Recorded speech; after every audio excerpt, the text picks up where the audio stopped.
Assalamualaikum warahmatullahi wabarakatuh. Hari ini kita akan belajar lagi teman-teman. Tapi kali ini insya Allah saya akan share tentang soal yang bentuknya studi kasus. Karena kita lihat dari FR hari pertama sampai sekarang itu kasusnya sama, curhatannya tuh sama, pedagogiknya itu kayak pakai penalaran, jawabannya panjang-panjang, studi kasus, malah bahkan dari banyak FR yang sudah beredar lebih susah pedagogik daripada profesional. Karena ada beberapa yang ngomong gitu. Makanya nanti dari beberapa materi PPG saya ambil soalnya dan pembahasannya saya share di sini. Semoga bisa membantu teman-teman. Semoga di tahun ini kita bisa mendapatkan NIP. Allahumma amin. Nanti di akhir video akan saya jelaskan juga tentang video sebelumnya yang banyak yang menanyakan tentang nomor 1 dan nomor 2, kok bisa sih jawabannya itu gitu. Nanti di akhir video akan saya jelaskan ya. Oke, ini dia soal yang bentuknya kasus sesuai dengan FR nomor 1. Kalian pause dan baca dulu teman-teman.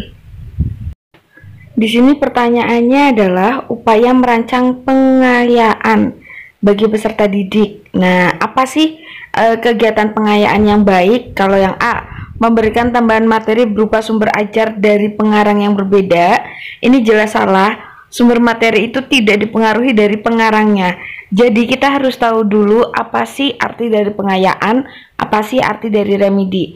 Remedi itu kan kata dasarnya perbaikan, ya kan? Mengulang kembali, intinya gitu. Pokoknya yang dia belum tahu harus jadi tahu. Yang sudah tahu tapi sedikit harus tahu lebih banyak, itu remedi. Tapi kalau pengayaan, orang itu sudah tahu tapi kita kasih lagi lebih mendalam.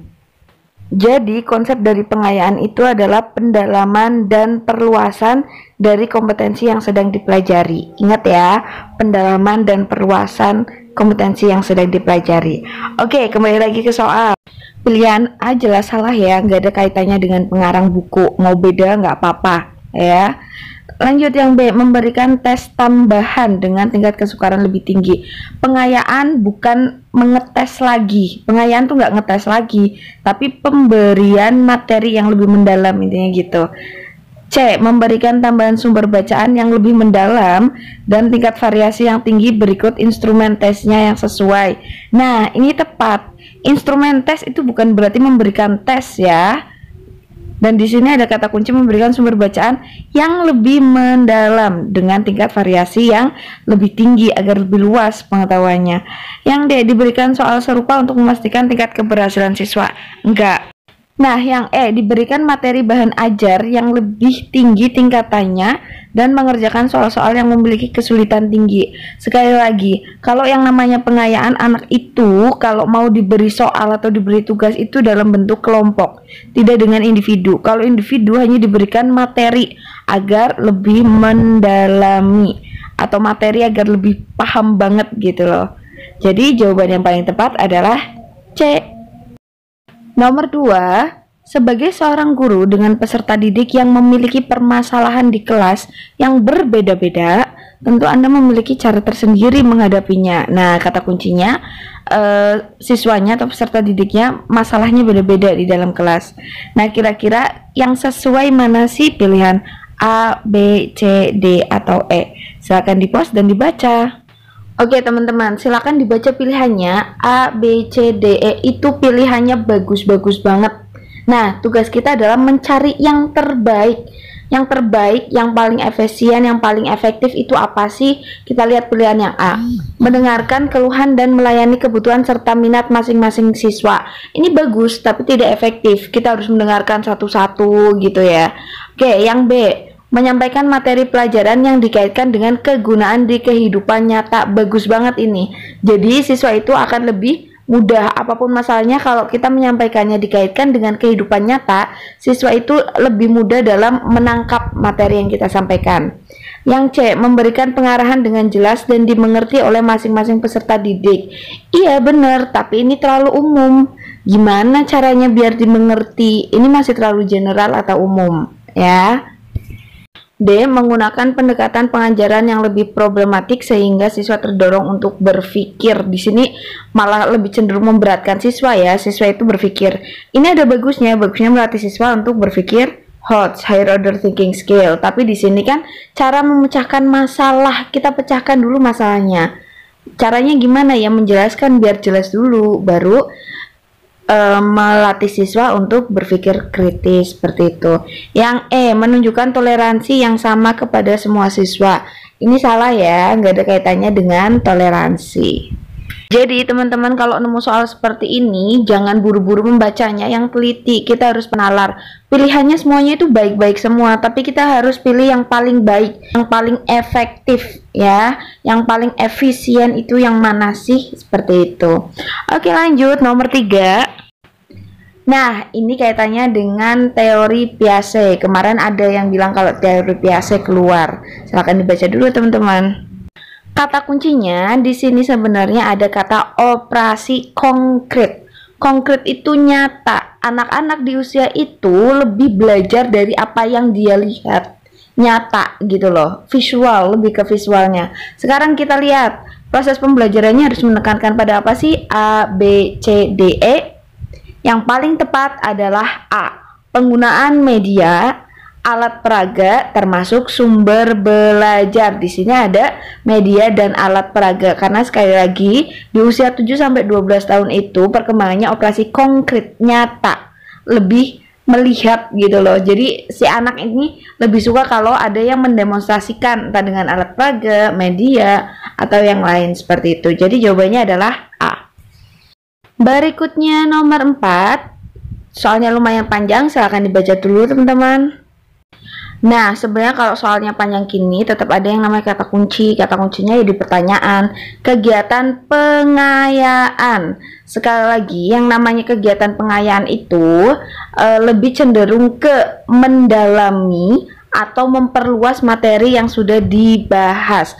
Berarti kalau melihat pilihan A, B, C, D, jawaban yang paling tepat adalah A. Mengadakan pendalaman materi terkait KD tersebut. Seperti itu. Oh ya, kalau pengayaan apa boleh sih dikasih tugas? Boleh, tapi secara kelompok, tidak dengan individu. Jadi pengayaan itu nggak ngetes anak lagi, enggak. Tapi kalau kita ngasih tugas, ngasih soal, ya dikerjakan untuk kelompok agar mereka diskusi. Gunanya apa? Kembali lagi untuk memperdalam materi, seperti itu. Jadi kalau ada yang C, E, D, memberi tugas mengerjakan LKS, di sini nggak ada keterangan secara berkelompok, ya berarti salah. Tapi kalau ada keterangan secara berkelompok itu bisa jadi jawaban yang betul, seperti itu. Nomor 5, pernyataan-pernyataan di bawah ini yang betul adalah, teman-teman jangan stres dulu kalau melihat soal-soal yang lumayan panjang seperti ini. Baca dan cermati, silakan. Nah, kalau dilihat di pilihan A, B, C, D, dan E, jawaban yang paling betul adalah A. Penilaian hasil belajar oleh pendidik digunakan untuk menilai pencapaian kompetensi peserta didik dan juga bahan laporan hasil belajar atau rapot dan memperbaiki proses pembelajaran. Kita koreksi ya kenapa yang lain salah. B, salahnya itu yang namanya penilaian hasil belajar itu kan bukan hanya penugasan, ulangan, tapi ada penilaian sikap juga kan. Berarti yang B yang kurang penilaian sikapnya. Yang C, kenapa yang salahnya ada kata tanpa memperhatikan hasil penilaian oleh pendidik, salah ya. Yang D dan yang E juga kurang tepat. Jadi jawaban yang paling tepat adalah A.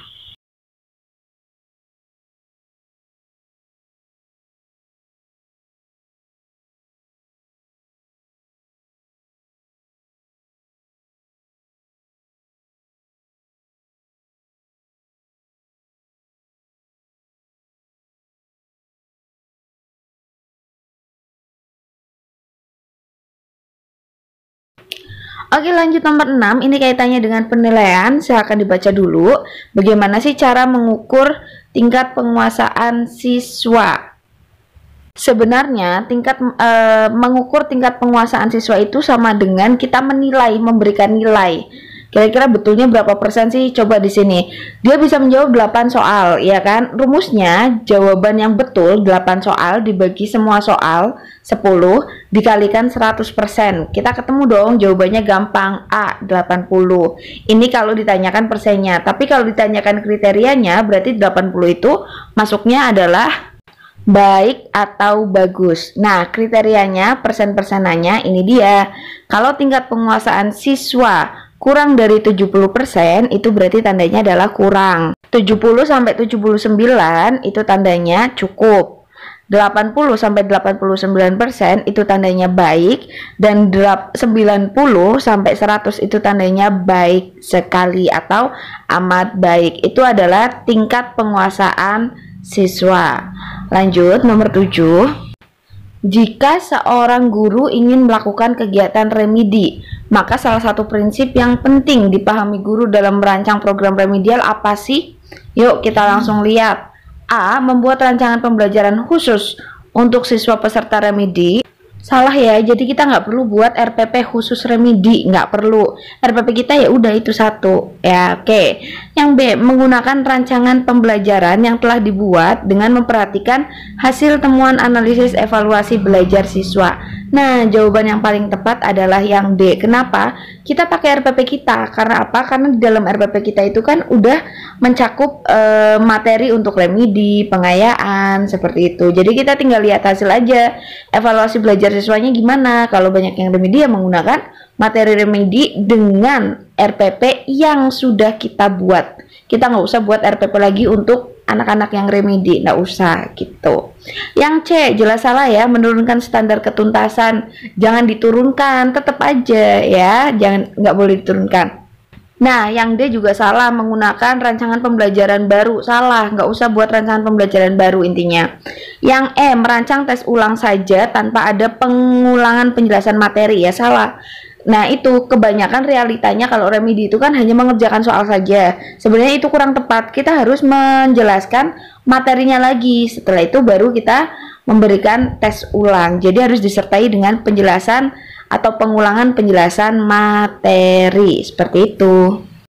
Oke, berikutnya. Tujuan akhir dalam menyusun promes adalah mengalokasikan waktu pada kompetensi dasar yang ada dalam satu semester, sehingga guru dapat menjadwalkan waktu ulangan harian. Nah, hal tersebut dapat dilakukan dengan cara amazing ya. Ini tuh bacaannya banget dan mirip-mirip semua. Silahkan dibaca dulu teman-teman, dicermati ya baik-baik. Di sini jawaban yang paling tepat adalah D. Soal ini sebenarnya intinya adalah bagaimana cara mengalokasikan waktu. Kita mengatur waktu di tujuan dari promes itu kan mengatur waktu ya. Jadi kita bisa mengatur waktu ulangan harian, KD segala macam. Gimana sih caranya? Nah, sebenarnya caranya tuh awalnya gini. Kita tentukan dulu minggu dalam satu semester. Semua minggu dalam satu semester ada berapa minggu sih?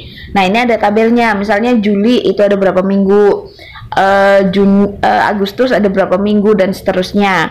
Setelah itu kita tentukan minggu yang tidak efektif agar kita mendapatkan jumlah minggu efektif. Caranya adalah jumlah minggu keseluruhan dalam satu semester dikurangi dengan jumlah minggu tidak efektif. Sudah kan kita dapat jumlah minggu efektif? Nah, jumlah minggu efektifnya itu kita kalikan dengan total jam mata pelajaran kita dalam satu minggu. Contohnya, kalau dalam bahasa Inggris itu satu minggunya 4 jam. Ya udah dikalikan minggu efektifnya, misalnya kita dapat 28 dikalikan 4 jam. Sudah ketemu? Nah, setelah itu jumlahnya baru dibagikan KD dalam satu semester. Nah, setelah itu guru bebas menentukan misalnya KD titik 1 mau berapa kali pertemuan, KD ini berapa kali pertemuan. Tiap KD itu boleh sama jumlah jam mata pelajarannya, boleh beda-beda. Jadi tergantung si guru mau mengalokasikan waktunya di KD ini sekian jam misalnya seperti itu. Sudah bebas. Nah, itu cara menentukan atau mengalokasikan waktu dalam promes. Gimana kalau dalam prota? Ya sama. Kalau dalam prota kita hitung dulu promes di semester ganjil, berikutnya ngitung promes di semester genap, digabungkan jadi prota deh. Seperti itu teman-teman. Oke, melihat dari soal yang tadi, berarti jawabannya yang paling tepat adalah pilihan D. Nah, nomor 10, Guru kesulitan dalam pembagian materi semester, ulangannya juga tidak terkontrol, materi tidak tuntas. Nah, hal tersebut terjadi karena apa sih? Yang kayak tadi kita bahas, kalau guru itu tidak bisa mengontrol ulangan, materinya nggak tuntas, berarti guru itu tidak menyusun program semester atau program tahunan. Berarti jawaban yang paling tepat adalah C. Guru tersebut tidak menyusun program tahunan dan program semester, makanya materinya berantakan, tidak tuntas, jadwal ulangan juga tidak terkontrol, seperti itu.